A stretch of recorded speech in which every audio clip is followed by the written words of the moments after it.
to Peachtree Corners Live with Rico and Rita, the weekly internet radio show keeping you current on the interests of the people, places, and politics in the city of Peachtree Corners. Be inspired, stay current, and be informed. Visit our website, PeachtreeCornersLife.com, for ways to listen to our broadcast live every week or download our podcast from iTunes. We are live on Facebook. Hey, everyone. Hello. Thanks. Hello there. Hey guys. Thanks for joining me. This is Peachtree Corners Life, and I'm Rico Figlioli, host of the show. We do a lot of different podcasts. This is one of them, our weekly show. I have a returning guest and two new guests, Democratic candidates in Gwinnett County, and actually more than Gwinnett County with Sally. So let me introduce them one at a time, and then I'll have them talk a little bit about each other. Again, three Democrats. We can talk whole big picture, maybe overview a bit about what it means to be a Democrat in the state of Georgia at this time, 2018, because a lot of things have happened. So our first guest is in line. We'll go right to left, is Sally Harrell. She's running for state senate. We also have Beth B. Moore. She's running for State House. And Ben Q. That's running for County Commissioner District 2. I apologize, I didn't remember the districts that you guys are from, but I'll have that online and you can actually tell us. So, Sally, why don't we start with you? Sure. I am the Democratic candidate for State Senate District 40. State Senate District 40 is mostly in DeKalb County. Inside the perimeter, it includes cities such as Tucker, Doraville, Chamblee, and Brookhaven. And then outside the perimeter, it includes Dunwoody and most of Peachtree Corners. Excellent. Mm-hmm. Beth? Hi, my name is Beth Moore. I am running as the Democratic candidate for House District 95, which includes all of Peachtree Corners, all of Berkeley Lake, and then little segments of Norcross, Duluth, and Johns Creek, which is actually in Fulton County. So I'm a Gwinnett and Fulton County candidate. Ben? My name is Ben Koo. It's just two letters, K-U. It's very easy to remember. It's pronounced like haiku. So that's cool. An easy way to remember it.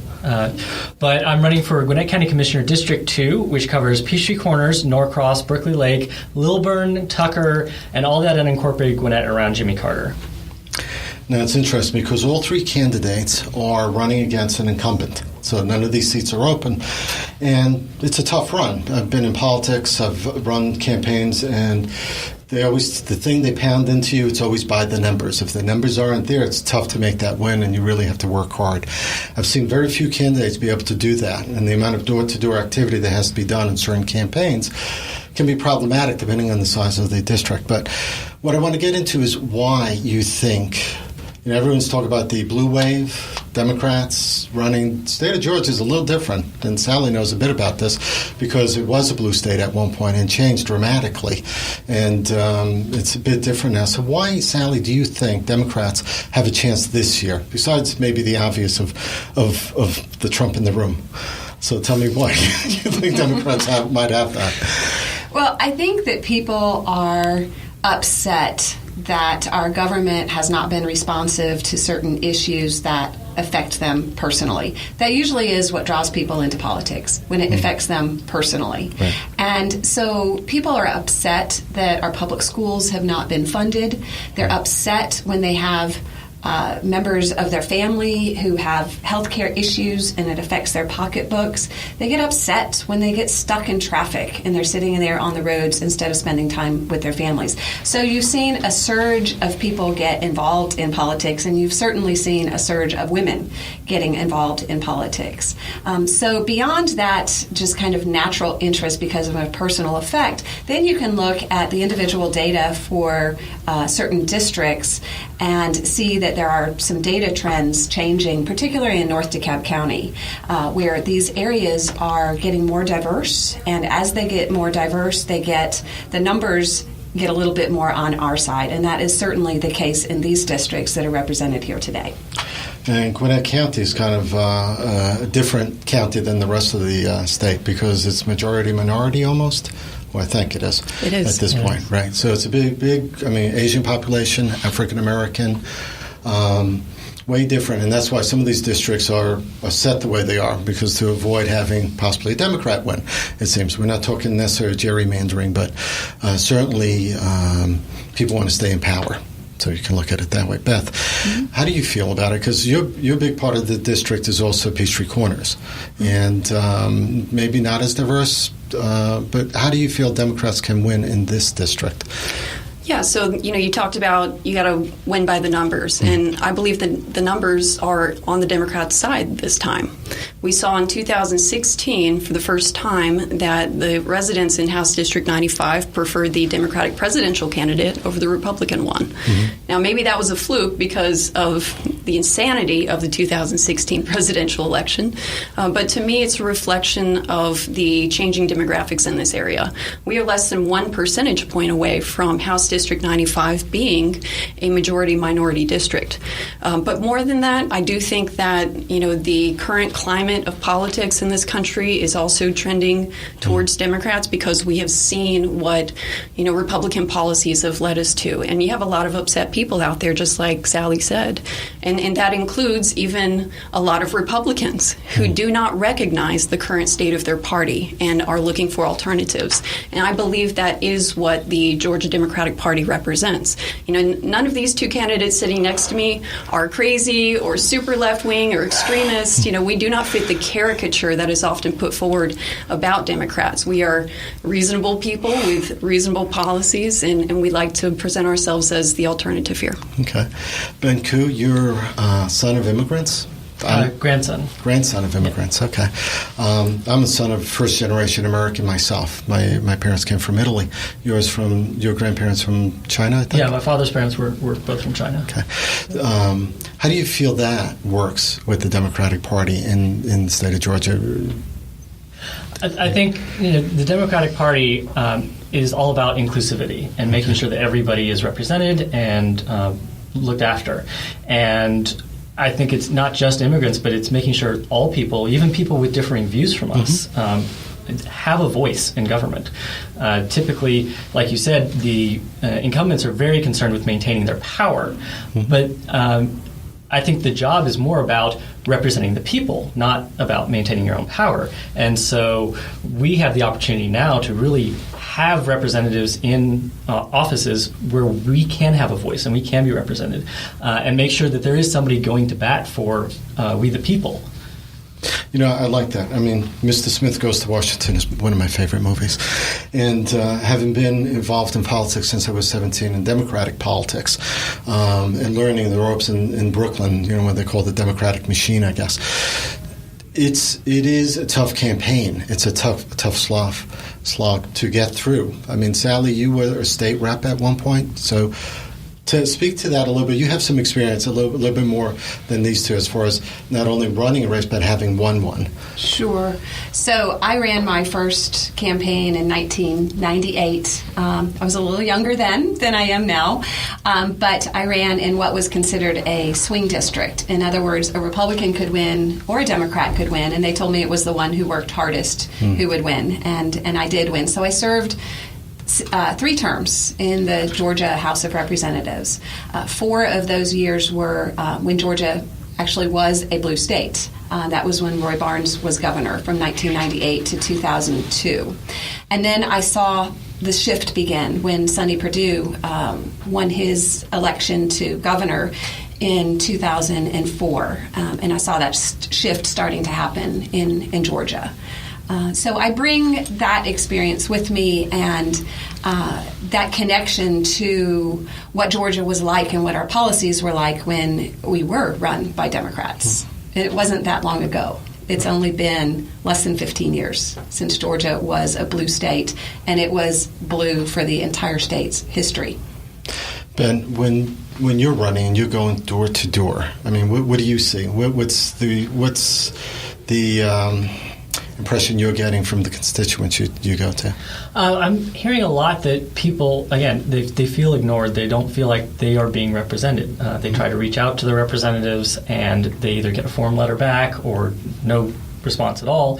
And they want to make sure that, even if the representative may have differing views from them, that they're at least being heard and that their position is being represented on these boards. Do you feel the current county commissioner is responsive to people? I mean, why are you running for this? So I'm running because one of the things I've had the same experience where I wasn't getting responses. I was trying to find out about the group HOAs, and as my homeowners association president, I felt like it was important for me to be on that group HOA, and I just kept getting pushback. I wasn't an old widow. It's like this is silly. We need to have these groups, and we need to have people who can actually bring people together and improve the technology. So for my HOA, we had a website that was not great. We didn't have any kind of email list. I stepped up and put all that stuff in place so that now we have quick email addresses. You can email the board. You can email all the people in the whole region, or you can email just the members.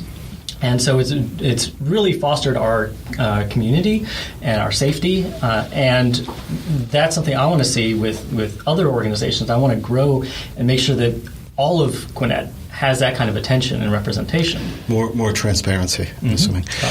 Beth, you're running against an incumbent. He's been in office, I think, 2 years now.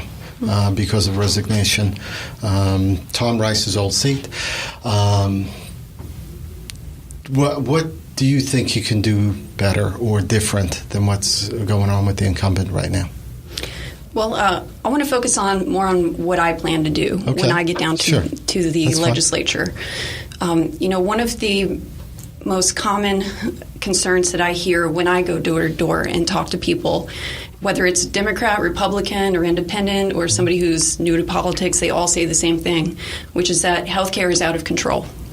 And what I have to explain to all of them is that I see it too, and this problem is really in many ways unique to Georgia. Other states are not encountering the same, out of control premium hikes that we are. We don't. Georgia has one of the highest uninsured rates in the country, which hikes up costs for all of the rest of us that are trying to do the right thing and carry insurance. This is a failure of leadership down at the Capitol, starting with the Georgia House, but also the Senate and the governor. This is one of the reasons why government exists, is to solve big problems. And healthcare is a big problem in our state right now. It is literally a matter of life and death for our neighbors. And I don't see anybody down at the legislature right now on the Republican side looking to do anything about it. I wish this was a bipartisan effort. But I live in this state too. I'm a small business owner. If I wanted to acquire my own health insurance, I probably wouldn't be able to afford it.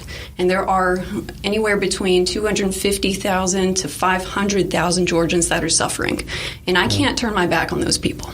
Yeah, I see where you're coming from. I mean, I'm a small business person too, and quite frankly, paying it's almost like paying a mortgage in some ways.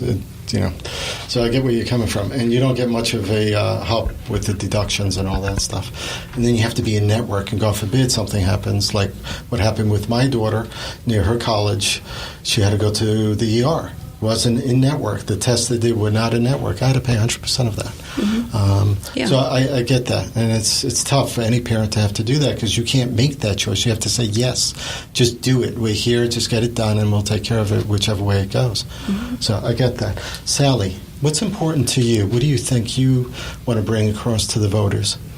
So I think for me personally, the number one issue that motivates me to run for office is public education. The Republicans who have been in charge for the last 12 to 14 years have continuously, year after year, cut the public education budget. Those cuts accumulate to a total of $9.2 billion. Now, this is the time that I've been raising my children. The entire time they've been in school, the school budgets have been cut. As I've gone door to door and had meet and greets, I hear story after story about families that have had to pull their kids out of public school for a number of different reasons, hundreds of different reasons. Our schools need to be, our community public schools need to be the first choice for parents. When parents have to pull their kids out of the public schools, they have to dig into their pocketbooks to pay for private school. And they're digging into their pocketbooks to pay for health care. We are on the edge of a crisis. In the next 10 to 20 years, we're going to have so many people who have not saved for retirement because they're paying for health care and education. So that's really my motivating factor, is improving our schools, because we've had a whole generation of kids who have suffered. And the way this looks personally and the way it affects our teachers and our kids is, quite frankly, like crowded school buses and crowded classrooms. You put your kid on the school bus in the morning and you expect your kid to be safe. Not all the kids have seats now. The buses are rolling through the neighborhoods with kids standing in the aisles. Then they go to school, and the classrooms are built for a certain number of students, and they are holding more than that, to the point where my daughter explained that in her class in 9th grade, there were so many kids in the classroom that all the chairs, all the desks touched each other. So when one student moved, everyone moved. And she said 9th graders don't smell very good either. You know, that's funny. I was at, not funny, interesting, because I was at Peachtree Elementary School just the other day with Alan Kaplan. We're doing another show for the Ed Hour. It's going to be a really good show. We're working with some people to get some information on the next podcast we want to do on the Ed Hour about education.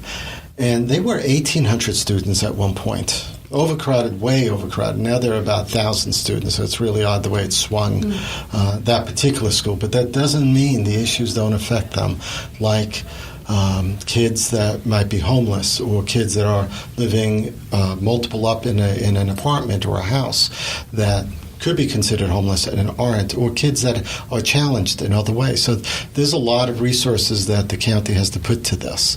Education is not necessarily maybe what you would hit on, but certainly the population, the rezonings that would affect a school district. How would you want to see the county affect this? So one of the problems we've had is kind of runaway development, where the developers have basically gotten carte blanche to do whatever they want, without respect for the infrastructure, and can it handle an additional 200 homes on a 2-lane street?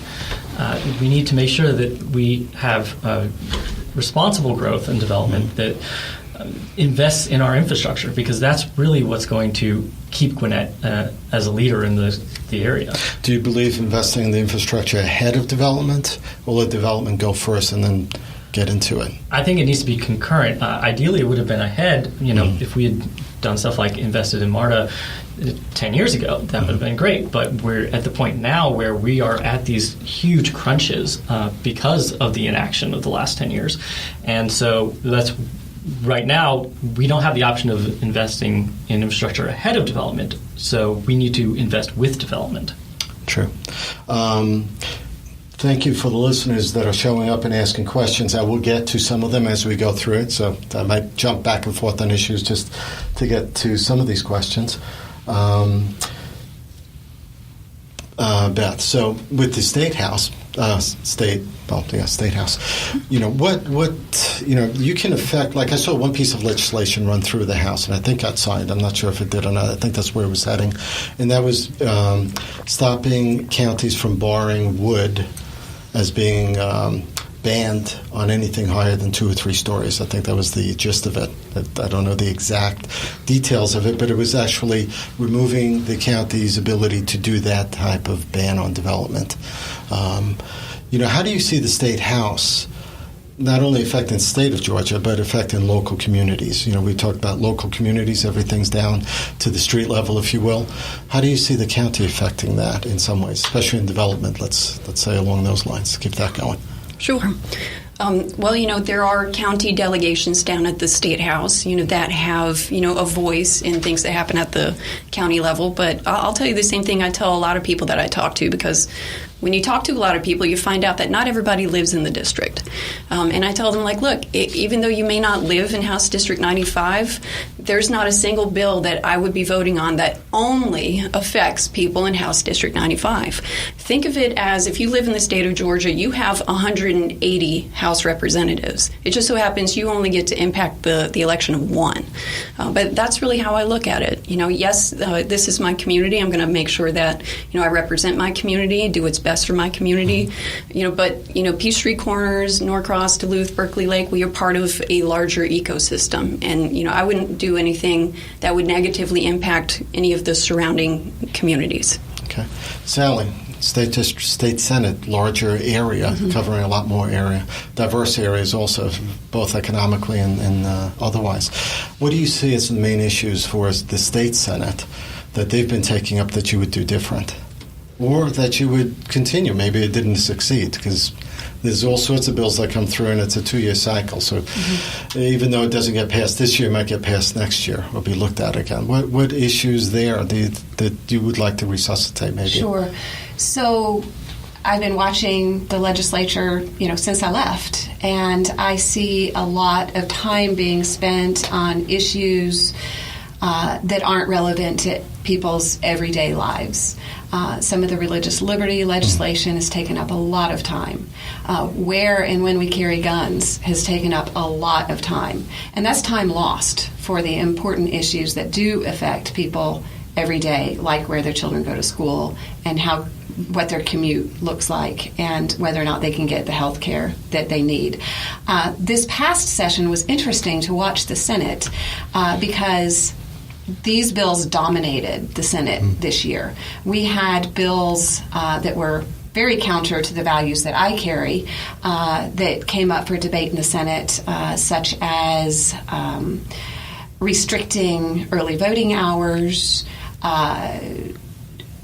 demanding that local law enforcement work with ICE, and some religious liberty issues such as the faith-based organizations and them being able to reject certain people like gay couples or single people or people that don't share their religion. So those issues, again, dominated the Senate. What's interesting is that when they went to the House, they were stopped by the House Republicans. So it seems like the Senate found the tipping point where even other Republicans will not support them. Do you think that's because they represent a wider, bigger district than the smaller state House seats? It's possible. House districts in Georgia are wonderful because they are so small. Oftentimes, House districts are even smaller than school board districts or county commission districts. So they're very personal. And having served in one, I miss that personal contact you can have in those very tiny state house districts. So that could be, or it could just have something to do with the leadership of the House Speaker, who has the power to stop anything he or she wants to have on the floor of the House. This is true. It's very dictatorship-wise that way, right? They can put any legislation through or block it right off the bat. The Speaker holds a lot of power. And that's normal. I mean, and sometimes that works well, and sometimes that doesn't, right? We have a question from Lou Crawford, actually. Lou Crawford's been a listener of the show, and he was a candidate at one point for city council. So let's get to his question real quick. His question was for Beth. Beth, I believe you touched on this question at Berkeley Lake candidate forum, but he wanted to confirm, would you repeal or undo the personal income tax passed during the last session? So the income tax reduction, well, that was passed, to keep pace with what happened at the federal level, right? So because of changes in the federal tax code, that created what was considered a windfall, for the state coffers here in Georgia because, we needed to change ours to keep up with, to kind of match what happened at the federal level. And look, that stuff is done. One of the most important things that the House of Representatives does, in fact, the only thing that it is constitutionally required to do is pass a budget. Now, any year that you're looking at a budget, you need to figure out, okay, what are our obligations and how are we going to pay for it? Mm-hmm. And that's it. It is a political process. It does require, some give and take and, some sacrifices and cuts here and cuts there and shifting of resources. But, it's not my intention to repeal what's already been done unless the entire House, including members of both parties, agree that there's another way forward. Okay, great. Ben, with the county, the county has a huge budget and does a lot of things. One of the things coming in that really doesn't attend to the budget necessarily is this discussion of MARTA. Now, MARTA, for years, I'm a transplant to New York. I've taken the subway, I've taken the bus up in New York. I know how things can be. But without that system, it's hard to get around unless you want to take your car and go pay $30 to park. Yeah. So and it's been, quite frankly, it's been blocked. The people just don't. There are people that just don't want MARTA in Gwinnett County, and now it's moving forward a little bit with a election on a vote on it in March of next year, whether we should do it or not. How do you feel about that, as far as budgeting, as far as it coming in and the way they're currently working it? Well, first off, I want to say definitely we should vote for this contract in March. Okay. March 19th, we have the opportunity to add an additional SPLOST and 1% sales tax that allows us to collect money not just from the residents of Gwinnett, but from everybody who's going through Gwinnett using this system. Mm-hmm. And that will be a huge boon that allows us to invest in transit to get people around the county. Because I would love to be able to say, you can get anywhere in Gwinnett without a car. And I think that would be a huge benefit to everybody, whether or not they use the system, because that will get cars off the road. And it'll make all of this congestion that we suffer from right now a thing of the past. And so what we need to do is also be thinking about, well, what can we do with the resources that we already have? We already have a bus system. We have resources that are set aside for programs, and we can get federal dollars and state dollars to invest in transit. And we need to do that. And right now, the current bus system is not particularly useful. Mm-hmm. Even my opponent admitted that we haven't done buses very well. Yes. But my question to her is, why have we not done that well? Why can't we do that well? There's nothing preventing us from making a system that actually works for the people, that allows people to get around Gwinnett as well as to Atlanta. It's funny, when they first started putting the buses out a few years ago, I would be wondering where the bus stops were. And if I didn't see the little sign, that was maybe about that small hanging on a thing, and no seat, no nothing there, I was just like, where is that bus supposed to stop? And on grass? What if it's wet? Those poor people have to be muddied up and in grass. And it's just like and ridiculous. Even there's one on Graves Road where the sign is actually upside down. Like it's I'm not surprised. Fallen off and in disrepair. And so we can actually use our bus system like a rail system that, build us a transit system worthy of a major metropolitan area so that you can get around. We have options nowadays that we didn't have before with microtransit and paratransit and Uber and Lyft and Birds, and there's lots of different ways to do that last mile, which means that our buses can become more useful and become more like a rail system. So the smart city, smart county, the way of looking at that, to be able to integrate some of the apps, some of the types of transportation you're talking about, would that be key that Gwinnett County should, like the city of Peachtree Corners is doing autonomous vehicle testing. Right. Now, that might not play necessarily into MARTA, although it could, because that same lane could be used for smart buses. Exactly. And there's a lot of options we can explore, but we just haven't been exploring that. We haven't been actually taking action, trying different things. A part of, learning is experimentation, and we actually need to try different routes, try different things that will actually, and get some data, and have a data-driven approach, as opposed to just, spitballing and, coming up with ideas that take years and years and years to implement before you even see if that's working or not. Right. Well, that MARTA system won't hit pavement for a year or 2, 3 after the vote anyway, right? Which is why we need to be having ideas of what can we do in the short term, what can we do in the next few months to make to help reduce some of this traffic that we've got now. Cool. I can see the State House helping in that degree. A penny tax will be adding on to the existing sales tax. We're at, 6% now? I forget now. So it'll be like 7%. So it's not replacing, it's going to be added on. Yeah. And the city of Peachtree Corners uses quite a bit of SPLOST to be able to do some of the things they're doing. They get a decent, here in Gwinnett County, we get a decent portion of that SPLOST setup. Now, I'm sure that'll be the same thing going down the line, but now we're at 7%. Going back to a little bit about what Sally said before, right? Education been cut every year, right? And we can look at almost the lottery system. Well, lottery's paying for it. We don't have to keep some of this stuff going. We can move it away from there. Instead of the lottery adding to the existing fund and growing it, we're just removing and swapping dollars out in some ways, right? So how would that type of funding, how can the state help with that even? Are you talking about the...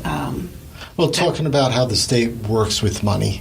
How right now it swaps dollars out with the lottery system. The lottery for education was never meant to supplant general fund dollars for education. Right. It was set up that way on purpose, and that was smart.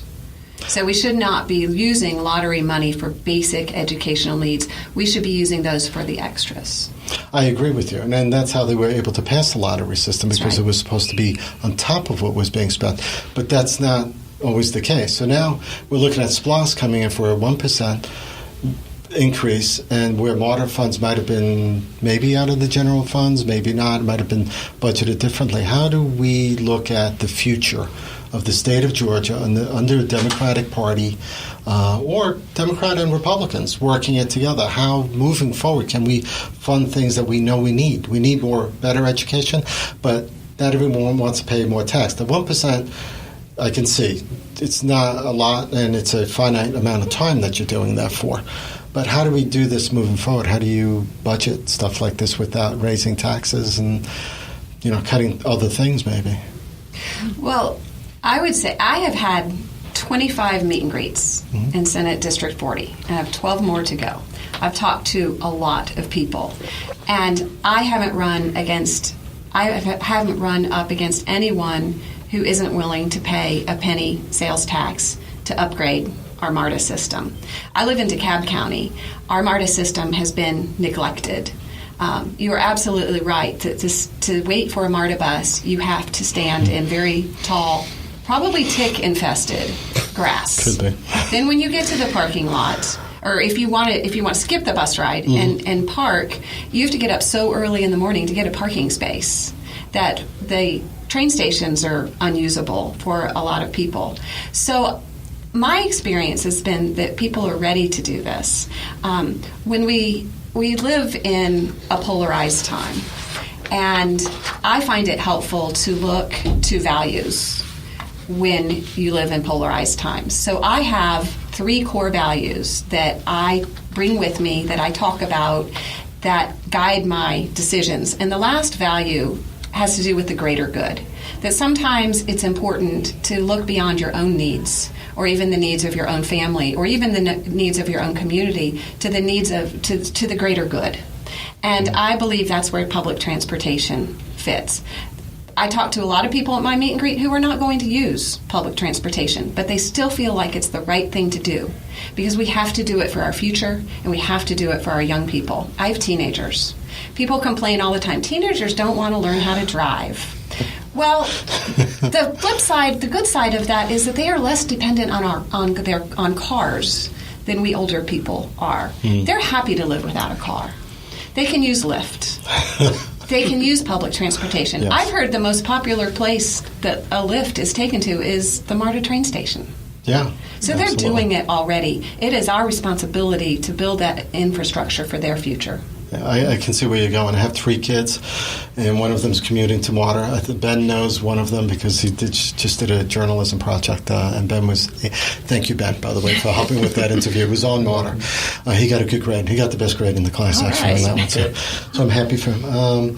And he does the MARTA thing, and he's experienced on it. Sometimes it's way overcrowded, sometimes it's not, sometimes sometimes it could actually be a little scary for people alone at certain hours late at night. Yeah. It's just the way it is. Any system like that will have that type of thing going on. Mm-hmm. So I'm glad to hear that, even homeowners, I think, are willing to do that. And my kids, they take Uber, they take Lyft, and they know if they're going out to drink or something, they're coming home with an Uber, or they're staying with a friend or something. Mm-hmm. And especially if they live in the city, it's where you don't want to be spending money on cars and parking and all that. Mm-hmm. And that's where I see most of that going. But Beth, go ahead. Yeah, I'd like to add to the conversation because, I think that people in Atlanta, don't realize, what other cities do as far as public transit options, including heavy rail.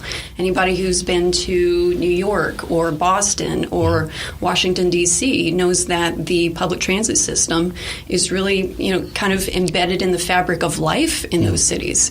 And they're much more creative with how they use their public transit centers. If you go to Dorville, and by the way, when I was going to law school for 3 years, I took the Dorville MARTA station downtown to access Georgia State University every single day. That saved me a whole lot of money on gas, on my car insurance, the stress of sitting in traffic all day long, wear and tear in my car. So I'm very grateful for MARTA. It had a positive impact on my life, and I still use it regularly to get around town.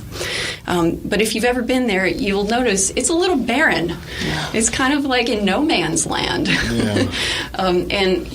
Then you look at places where, developers have really kind of reimagined MARTA centers like Lindbergh and Brookhaven and Chamblee. So hopefully Dorville is next on the list with the reconstruction at the GM plant.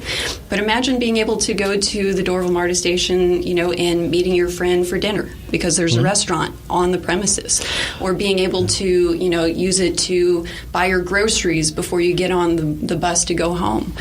That's funny. That's if you look at the baseball stadium that was built with a whole development around it, housing, retail, offices. It's moving towards that direction, it seems. And that's a development issue, right? Yep. Because you're dealing with, we don't just want to put a MARTA station here. We want to build the retail around it, the housing around it. Makes sense, right? You need the live, work, play, because that way, not only do you densify around transit, where people who do need to commute or go places can get around, but it also, if you have the live, work, play all together, there's less of a need to even travel anywhere. So if you have those grocery stores and those housing, affordable housing, restaurants, shopping, offices, everything all in one place, that's really healthy. And Gwinnett is actually going to grow by 500,000 people in the next 20 years. And we need to figure out how are we going to accommodate that. We can't just keep letting development just sprawl across the county and encroaching on neighborhoods that may want to stay more rural. We need to think about places that are already developed, like Gwinnett Place Mall area, where they've got lots of parking. There's lots of stuff that's already concrete. You're not cutting down any trees, but if we redevelop that around transit, where people can get in and out, and we can have the housing and we can densify there, that will alleviate that congestion and that pressure on the rest of the county. I can get into that. I can believe that, as long as it doesn't become a let's put water there and save the mall type of issue, because some people think, well, if you drive more traffic, there are more people, that'll save that mall, and that's not what's going to save the mall. I think that mall's beyond saving. It's Starport Mall now. If you look on the signs. It's Stranger Things Mall. Yes. They're doing a lot of movie set. They should do a Walking Dead there or something. Yeah. But that's the ultimate thing, right? Because people believe, well, if we just bring more people in, that'll solve the problem.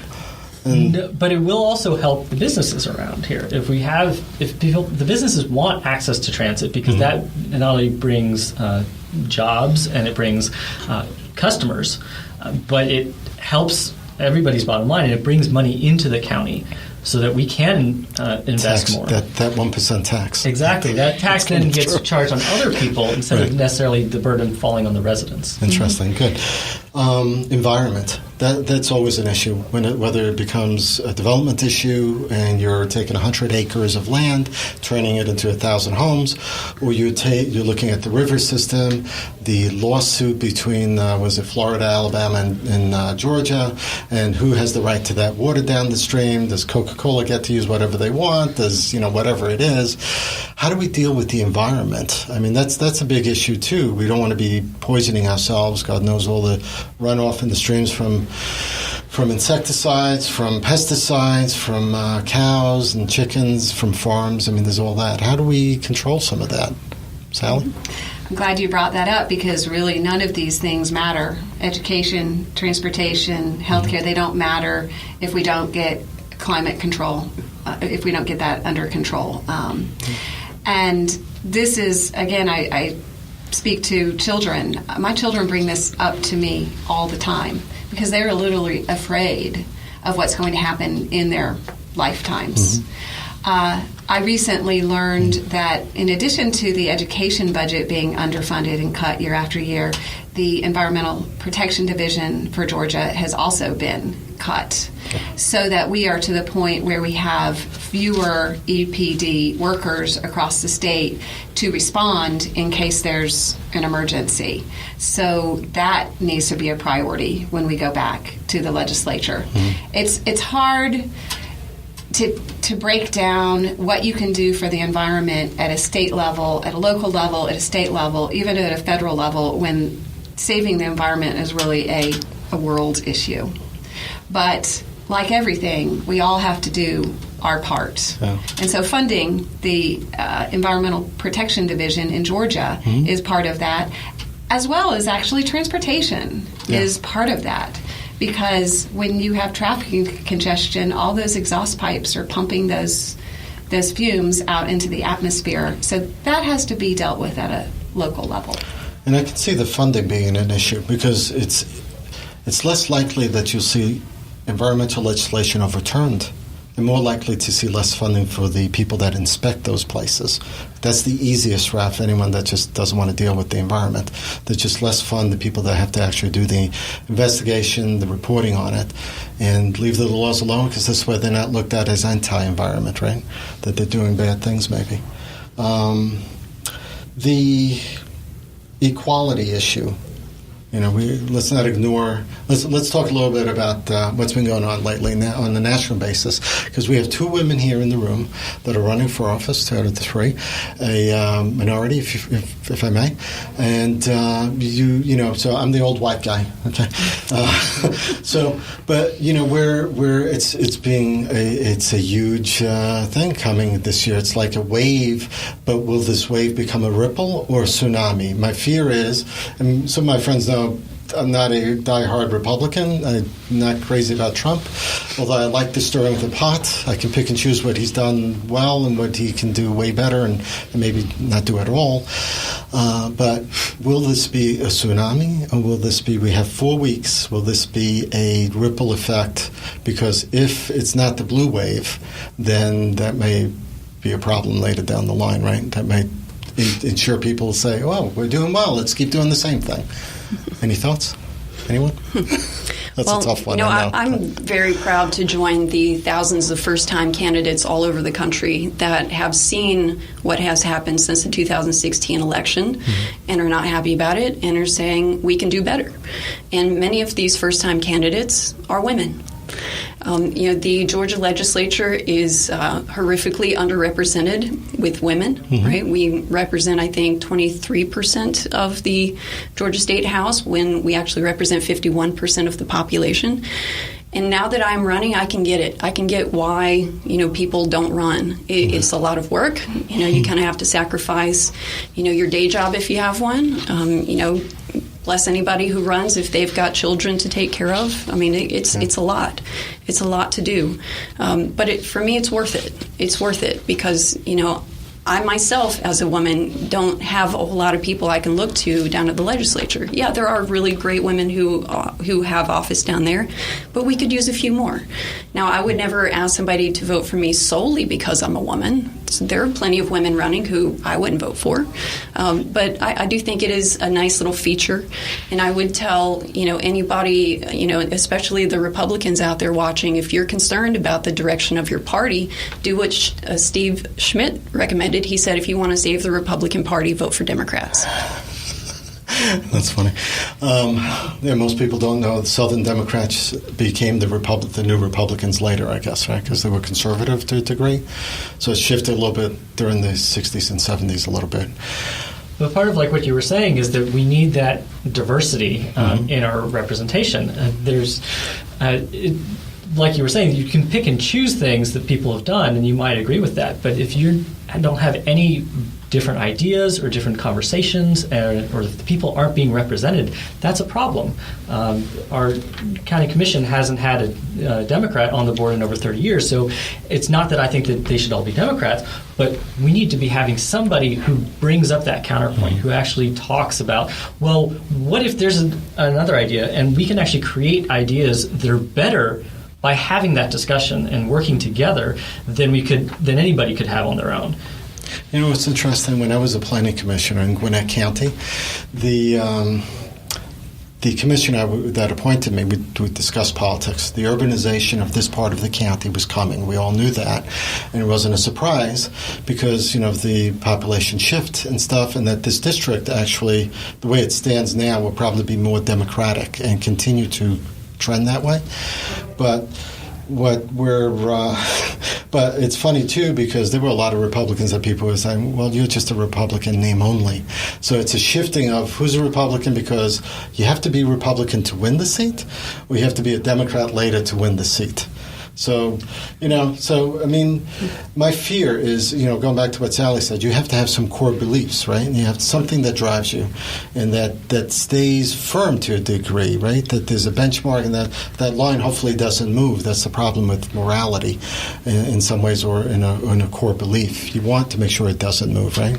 Yeah, and the thing is you need to evaluate all these people, and we have 40 different candidates on this November ballot here in this area, and the party labels only tell you so much, because a lot of these, especially those local ones, do tend to be a lot more nonpartisan. There's a lot more stuff that we do agree on than we don't, and so that's where, for me as a first-time candidate, I was looking at, well, how do I evaluate all these 40 candidates when I've actually met a lot of them now, but if I hadn't, I wouldn't know where they stand on a lot of these things, and I could spend hours paging through their websites or their Twitter or their Facebook, or read write-ups about things. But that's a lot of time. That's a lot of time, and most people are not going to spend that time, which is why I was like, there's got to be a better way. So I actually did create a better way. I created myvoterpage.org, which is similar to the Secretary of State's voter page, but instead of just getting the district numbers, you actually get your whole ballot, and it's interactive, so you can actually type in, I care about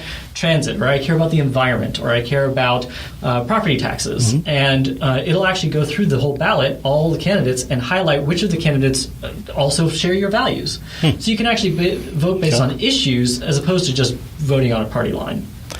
Interesting. That's a great way of doing that, because most people, if they don't know, they don't vote, or they take that eye and think, well, let's just keep going with the way it is. And it's a lot of information, and so that's what I was like, well, there's a problem, let's create a solution. So that's why I did that last month, and I created this, I took some time out to create this solution, and not only does it give you information about the candidates, but it also gives you information about the ballot measures, because, again, you might see that on your sample ballot, but if that's the first time you're going in and looking at 9 different ballot measures that are extremely confusingly worded, that's a problem, and you are just going to basically randomly pick, usually.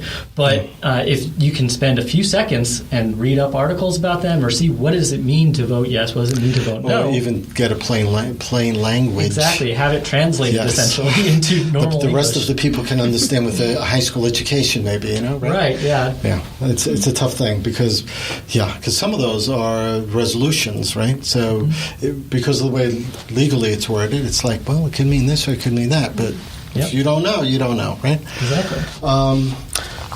Let's talk a little bit about the election security.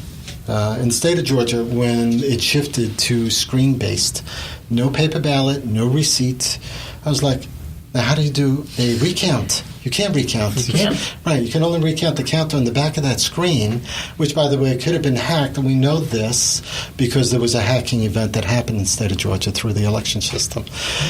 They just had a judge decide that we don't need paper ballots, or we don't need a paper receipt. We need to continue with the screen, the monitors, the way they are. Well, they said it needs more investigation. Yes. Well, to say that it's not going to happen this election. It's not going to happen this much, just we didn't have the time. But right. Yeah, I can speak on this issue a little bit. I actually reached out to a security expert lawyer friend of mine, to ask him, what is the real deal on these electronic voting machines? And he confirmed, we're talking about a security expert here, that it is as bad as we've been told, because those voting machines run on Windows 2000, which Windows stopped supporting in 2005. So, all of those updates that we get on our computers saying, hey, we need to upgrade and update, that no longer happens with that operating system. So that makes it wide open and vulnerable to hacking. And that doesn't mean that it may happen, or that doesn't mean that it'll affect the vote as much as the registration list. It means that the means to do it is there. Correct. And hackers these days are very sophisticated. They can do it in a way that, leaves little to no trace of what's happening. And a lot of people will say, well, these machines never go online. Well, that's not true. Because once the results are being transmitted from, say, Valdosta to Atlanta, they go online. And that information gets transmitted. And it is wide open and vulnerable. Now, when it comes to that court case that occurred, the judge in that case basically said, look, this is a terrible voting system. Why do we still have this system? This system should have been changed a long time ago. And the best person to have done that would have been Brian Kemp. That's right. Right? That's So right. she said, but look, we're too close to the election. We're going to have to deal with what we've got. But she chastised the defendants in that and said, you should do better. And I mean, that makes sense. I mean, we are too close to the election to be able to have hundreds of counties trying to realign how they're going to do votes. But it is a big thing, and it is a problem that the House needs to attend to and spend the money on. That's the other problem. Millions of dollars need to be spent again to go back to a system that can actually be recounted. I just don't understand that at all. And anyone that thinks that you have to be on the internet is ridiculous. They've never heard of... even the military, a USB device gets put into a laptop in the wrong place can get onto a system. It's just ridiculous. But we saw that with Atlanta, right? The city of Atlanta had that problem where they were hacked and ransomwared. So there you go. We have too many points of failure. Yes. And so that's why we do need people who understand technology to be fluent in technology, to be able to make these decisions and ensure that things are done right. And you wanted to, I know the county is moving a bit more towards better website. I mean, I've been on the website. You can do way more things better now than you used to be able to do. I agree. And some of that does take time. I got to give that a little bit because they're working with different departments, different systems, platforms, and all that. So, but what's the two main things you think that the county needs to step forward and actually do as soon as possible? Well, for one, we need to improve our community outreach and engagement. It's appalling that our county still doesn't have, Twitter, Facebook, Instagram, ways of communicating with the constituents. Other counties do it fine. DeKalb County has its own thing. There's software that can handle the open records concerns, but we need to just step up and do it and have people who actually care. The other thing is to make sure that there's enough transparency and accountability. Right now, I even talked about having just something as simple as a shared Google Calendar with the meetings on it, so that way people can subscribe and know if there's a special meeting that suddenly gets planned at 8 in the morning on a Wednesday. Right. And people can be notified about that without having to, check the website every day. I mean, nobody's checking the Gwinnett County website every single day. So we need ways that we can push information to our residents a lot easier, and that technology exists. On a state level, what should the state be doing maybe as far as technology goes and how to implement that to work better for the people of this state? Is there anything that you see ahead? Maybe Sally or... I would like to see the Secretary of State's website work better. I've seen changes on that website that have made it go from good to worse. Really? Wow. Yeah, I mean, they've had their own problems too. It was 55,000 new registered voter papers lost over the last few years. I mean, it's just different. So when you control the power, sometimes that's where the problems happen. Go ahead. Yeah, I mean, I would add to that, even the legislature's website. I mean, it performs a function, and it performs that okay.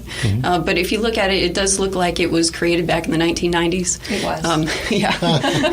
So, to me, that would be an easy fix. And we could do it in a way that allows people to follow bills and get updated when there's been a change to the procedure.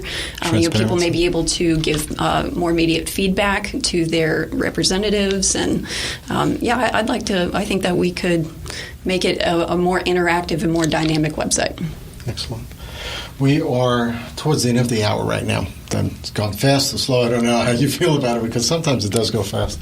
And I appreciate all the listeners that have been listening in with us and making comments, not all of them questions. So that's why there was either Siri or something going on. She's listening in.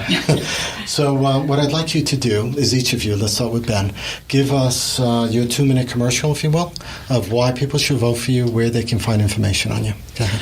So I have a lot of experience with software engineering and entrepreneurship and business. And so I'm the local business owner. I've created some of the first websites on the internet. I created some of the first apps on the App Store. I was actually sitting fifth in line at Lennox for the original iPhone, because I knew that device was going to change the world. So I was sitting there writing software for this device that nobody had touched. There was no App Store at the time. But I knew I could position myself to take advantage of that coming wave of possibilities. And so I did that. And I feel like there's a lot that can be done where Gwinnett can take advantage of the future and really leapfrog all the other metro Atlanta areas to be that leader in waste reduction, in recycling, in transportation and transit, in community outreach and engagement. And that's why we need people who understand these technologies, who can actually implement these things and know how, when we contract things out, whether we're getting our money's worth. Is it being done right? Is this actually worth spending $1 million on this project, or can we do it in $100,000 and save the rest of the money for other things, like improving the school system or fully funding our police force and making sure that we are actually safer instead of investing in programs that make us less safe and cost us money and are not effective? That just seems like a waste of resources that is a continual pattern of the current commission. And so I'm looking to upgrade our transportation representation and communication here in the county. And I feel like I've already done that in some ways with the myvoterpage.org. You can go there and get information in a matter of seconds and be informed, but have people who will represent your values no matter where you stand on different issues. So my name is Ben Koo. My website is koo4u.com, all spelled out. And I'm asking for your vote and support these next few weeks. Excellent. Beth, how about you? Yeah, well, thank you, Rico, for having us, and thank you to Sally and Ben. My name is Beth Moore, and I am running as the Democratic candidate for House District 95, and I look forward to representing the residents of Peachtree Corners, Norcross, Berkeley Lake, Duluth, and Johns Creek. I grew up in this district. I went to high school at Wesleyan, and from there went to the University of Georgia on the Hope Scholarship. To me, the Hope Scholarship is proof that when we invest in our students, that we can have successful outcomes. After UGA, I went and earned my law degree from Georgia State University. And as a lawyer, I decided to serve what I considered to be an underrepresented population, which is the music and arts community. I have my own law practice where, I'm able to represent clients in music, film, and television, which is a booming industry here in Georgia. I'm running because, like many people in the entertainment industry and other folks who are small businesses, that, it is becoming increasingly more difficult for average Georgians, working Georgians, to access affordable health care. And those of us who are paying astronomical rates for health care are unable to use that money to save for retirement, pay for other things in life, whether it's going out to restaurants, taking a vacation. So, the healthcare industry is sucking up a lot of the resources that we could be using for other purposes in life. It is a matter of life and death for people, and it really affects everybody. And I'll tell you, you a quick story about, for maybe some of the folks who are out there listening who may already be on Medicare or retired. I was speaking with a resident in Peachtree Corners who was directly impacted by this. He was an older gentleman, retired, was living out his golden years, and suddenly found himself having to pick up a job because his son, who was 40 years old, got struck with cancer and had to move back home with mom and dad. And now all of a sudden their household income has gone down because their healthcare costs have gone up. So even if you think that the healthcare crisis in the state won't affect you, it is affecting the entire community. We live in an ecosystem, and we need to take care of the people within our ecosystem. That is why I'm running. That's not the only reason. We need to improve education, make sure education is fully funded. We need to expand public transit, to help ease traffic congestion and to make a positive impact on the environment. So those are the issues that I'm going to be interested in when I go down to the legislature. Again, my name is Beth Moore. You can find out more about me at moreforgeorgia.com. Cool. Sally. So we are living through polarized times, and that can be exceedingly frustrating. So like I mentioned earlier, when I find myself being frustrated with that polarization, I focus on values. And I first did this when Georgia was moving from a Democratic state to a Republican state. Those were very difficult years to serve in the legislature. And I noticed when I was down there that the Republicans all had a card on their desk that they looked at often. And I looked carefully at that card, and it said, "My Republican core values." So I took the time during that difficult time to document what my values are. And I wrote them down on a bright yellow card because I wanted the Republicans to know that Democrats had values too. And I recently found that card in a box of memories as I was considering running for office again. And I read those values, and they still resonated with me. They are still my values. And I shared one of those values with you, that of the greater good, or being inclusive. The other two values focus on that we want people elected to office who believe in government, that believe one of the fundamental roles of government is to ensure that an economy that's based on maximizing profits, in other words, a capitalistic economy, doesn't run so amok that it tramples basic human rights. And that, to me, is the role of government. And we have not been doing a good job with that lately. The second value is very simple. It's the one we learned in kindergarten. It's treating everyone, no matter what their economic status is or their status in society, is treating them with equitably and fairly. And we need to do a better job of that in government too. So as a voter, I encourage you, before you go vote, starting on October 15th for early voting and on November 6th for the big voting day, to take a look at your values and choose your candidates based on what your values are. And you can go to Ben's myvoterpage.org for help with that. So I am Sally Harrell. I'm running for Senate District 40, and you can learn more about my issues and platform by going to sallyharrell.org. Great. Thank you, guys. I want to thank Sally Harrell, Beth Moore, Ben Koo, for being part of this afternoon's discussion on politics, Democratic candidates running for their respective office. I want to appreciate you coming in. Thank you, Rico. For having us. Thank you, guys. Thank you. To the audience and to people listening on the podcast, just want to give you a heads up on next week, Thursday, October the 18th. We're going to have Carolyn Bordeaux. She's running for Congress, Democratic candidate, District 7. She'll be with us at noon for about half an hour to discuss her candidacy.